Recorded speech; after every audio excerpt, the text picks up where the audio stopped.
Infelizmente, precisamos falar mais e mais, cada vez mais, sobre abuso. Eu falo sobre abuso narcisista aqui no canal por eu ter experiência com esse tipo de abuso na qualidade de vítima sobrevivente. Mas há outros tipos de abuso e nós precisamos conhecê-los, precisamos obter informações a respeito deles para que nós não nos tornemos as próximas vítimas e, de repente, para que possamos também ajudar algumas pessoas que, porventura, estejam passando por uma situação abusiva. Hoje, aqui no canal, eu vou dar início a uma série de vídeos a respeito do caso do menino Henri Borel.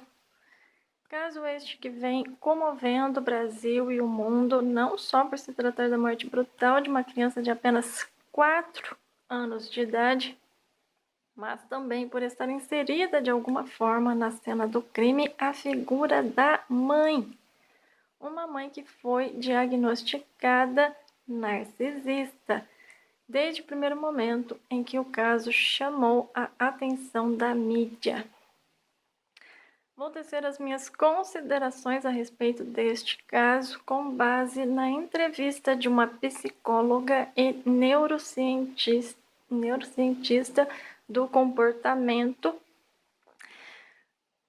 Vou deixar na descrição do vídeo o link para a entrevista completa, para quem quiser assistir depois. Bora começar?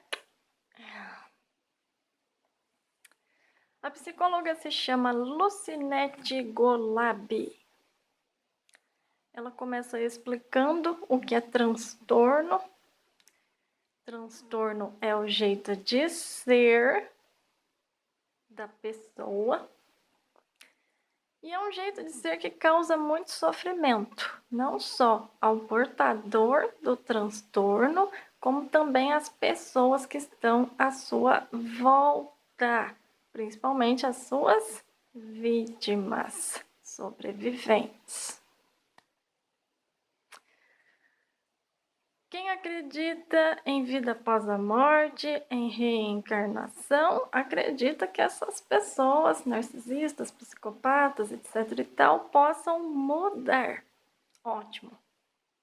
Pode acreditar no que quiser. Agora, vamos voltar para a Terra. A ciência está dizendo que esse é o jeito de ser dessas pessoas. Nesta vida, a pessoa não vai mudar.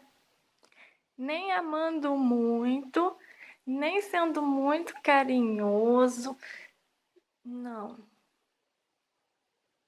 Nem tendo muita paciência, essas pessoas não vão mudar. Fica a dica. Não corram perigo à toa. Pessoas lindas que assistem ao meu canal. Vamos nos cuidar. Confiar na própria percepção. E com um olho aberto e outro fechado nas pessoas abusivas. Quando o transtorno delas for muito grave. São 10 os abusos, os tipos de abuso, os tipos de transtorno, desculpe. Dentre eles, o narcisista e a psicopatia. Transtorno de personalidade antissocial, psicopatia. Todos nós temos traços de personalidade, mas quando esses traços atingem um grau muito severo, diz que a pessoa tem um transtorno.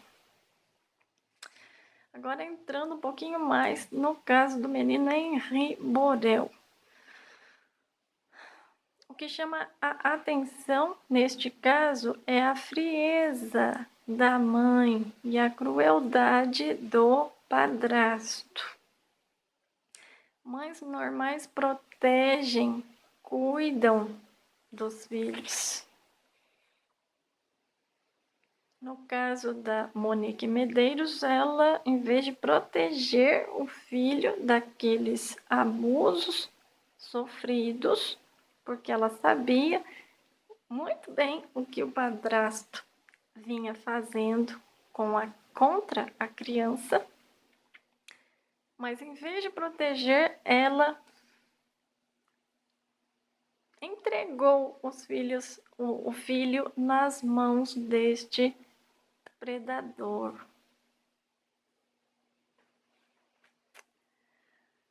Transtorno da Monique é o narcisismo e o do Jairo é o antissocial. Ela é narcisista, ele é psicopata, isso eu já falei. Eu acho que eu já falei. São dois os fatores que formam a personalidade e o caráter de uma pessoa: o genético e o ambiental. O psicopata já nasce com essa configuração cerebral. Ele já nasce psicopata, mas se ele for criado, educado num ambiente saudável por pessoas de boa índole, essas pessoas vão se tornar autoridade na vida dessa criança psicopata e pode ser que essa psicopatia não venha a emergir.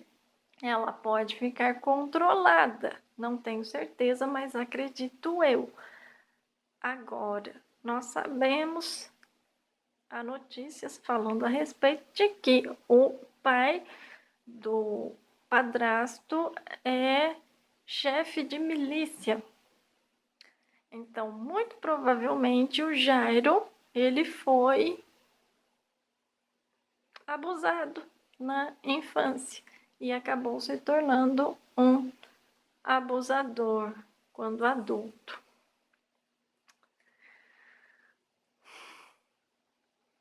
O médico virou um monstro.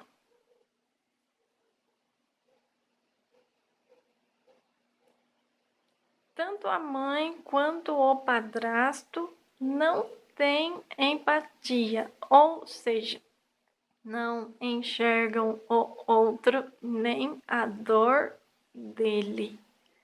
Tampouco sentem culpa pelo que fazem, pelo mal que causam aos outros.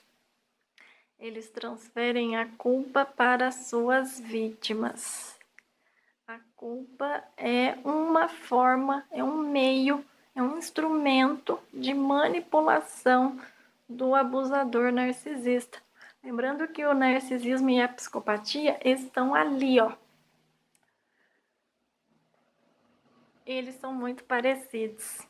Tanto o narcisista quanto o psicopata não têm empatia, não conseguem se colocar no lugar do outro, nem por um segundo. E por isso o sofrimento do outro não é nada, não quer dizer nada para eles. Eles sabem distinguir o certo do errado, o justo do injusto, o honesto do desonesto, o bom do mal e por aí vai. Então eles sabem que agem de forma incorreta ao abusarem daquela vítima. Então eles precisam fazer alguma coisa com essa consciência que eles têm, com essa culpa. Aí eles fazem o quê? Eles pegam essa batata quente e impõem a batata quente às suas vítimas. Aí a vítima fica ali sentindo uma culpa, ela acha que ela é o problema. Pense só, uma criança sofrendo abuso, por exemplo, neste caso, do padrasto com o aval da mãe. Essa criança, ela só pode pensar o seguinte: tem alguma coisa muito errada comigo. Essa criança, ela cresce com esse sentimento de que tem alguma coisa muito errada comigo, porque Ninguém me socorre, nem a minha mãe.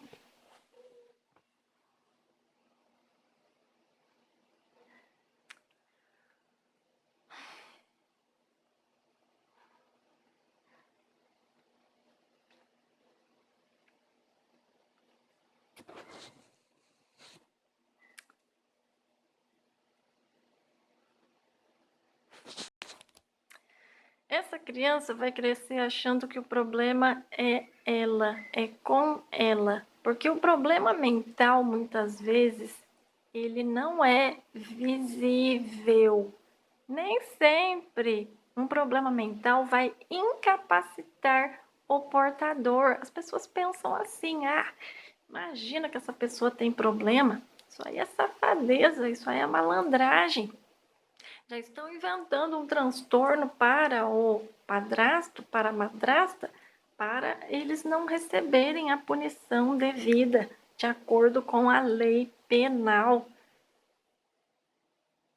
Gente, problemas mentais existem e são seríssimos, perigosíssimos, apesar de muitas vezes os portadores se passarem por pessoas completamente normais. Até porque essas pessoas, elas criam uma aura em torno de si mesmas de pessoas perfeitas, acima de quaisquer suspeitas. Enquanto isso, destroem a reputação das suas vítimas. Não é porque uma pessoa não rasga dinheiro, não é porque uma pessoa não baba, não dá acesso, não revira os olhos, não cai no meio da rua do nada, etc. e tal, que essa pessoa está livre de ter um problema mental grave. Nós precisamos prestar atenção nos frutos que cada pessoa produz, porque o discurso sempre vai ser bonito. A mãe, Monique Medeiros, se punha lá em cima: eu sempre fui uma boa mãe. Sempre fui uma mãe que defendeu o filho, mas qual é a realidade? Qual é o fruto que essa bondade toda dessa mãe estava produzindo? O menino Henri Borel chorava, chegava a vomitar só de ver o padrasto. O menino não queria sair de perto do pai, não queria voltar para a casa dessa mãe e desse padrasto. Então, o fruto, ele precisa ser observado. Qual é o fruto? Porque o discurso vai ser sempre bonito. A aparência vai ser sempre bela. Então, prestem atenção nos frutos de cada um.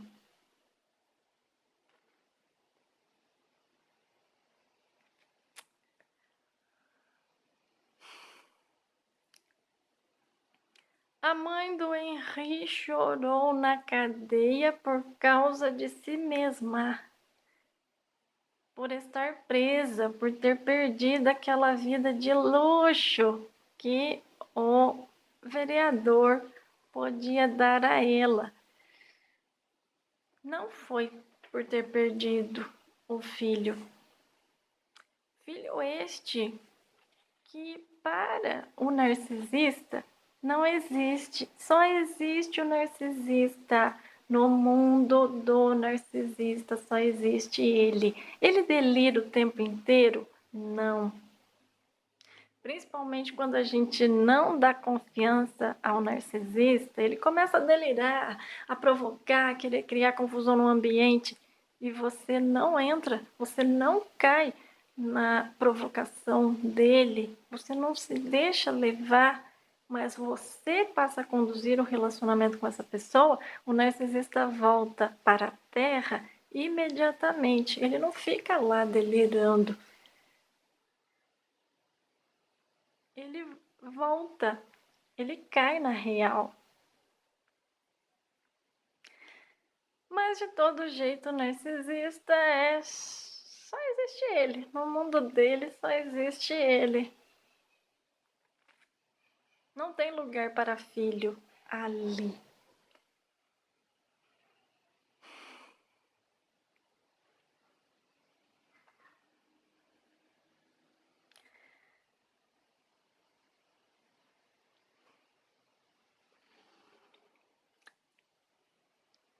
Eu, por exemplo, eu nasci para mim há poucos anos.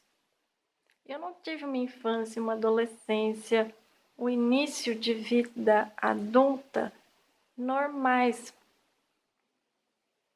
Eu vivi para atender os outros. Eu não existia para mim. Eu não fazia a minha própria vontade.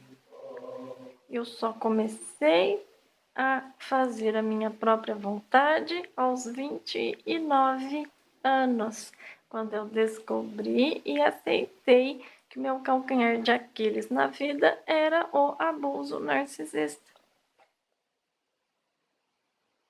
Então, hoje, aos 35 anos, eu me sinto apta a viver para fora, a casar, a ter filhos? Não. Pode ser que um dia eu venha a sentir vontade de ter tudo isso, de cuidar dos outros, mas hoje eu estou consciente de que não, eu não tenho preparo, não ainda, para isso, porque minha vida foi invertida. Quem teve uma vida normalzinha, sem sofrer abuso, a pessoa viveu para si, egoisticamente. Aí chega numa certa idade, essa pessoa quer o quê? Ela tem tanto amor, ela tem tanta sabedoria, tanto conhecimento, que ela quer dar frutos. Então ela casa, tem filhos, tem uma família. Eu não, eu fiz o caminho inverso. Eu cuidava dos outros, eu cuidava de adultos que eram mais infantilizados do que eu, por assim dizer. Então, eu fiz o caminho inverso. Agora eu estou curtindo a minha sozinhez. Estou brincando, essa palavra não existe, mas estou brincando, gente. Estou curtindo a minha solidão. Eu estou me curtindo. Eu estou me cuidando. Eu estou aprendendo a cuidar de mim mesma. E enquanto eu não souber cuidar de mim mesma, não, eu não vou estar apta para cuidar de mais ninguém. Então, eu sou uma pessoa consciente, mas eu vejo muita gente por aí que não deveria ter filhos, não tem bagagem nenhuma para isso, mas a sociedade cobra, então as pessoas fazem o que a sociedade quer que seja feito. As pessoas vão tendo filhos sem querer. E isso dá muito errado. Filho não é objeto. Não dá para descartar um filho. Mas é isso o que acaba acontecendo muitas vezes. Não é? Aquele filho é só um apêndice, é um bibelozinho que vai ser ostentado socialmente como vitória, uma vitória social. Nada além disso.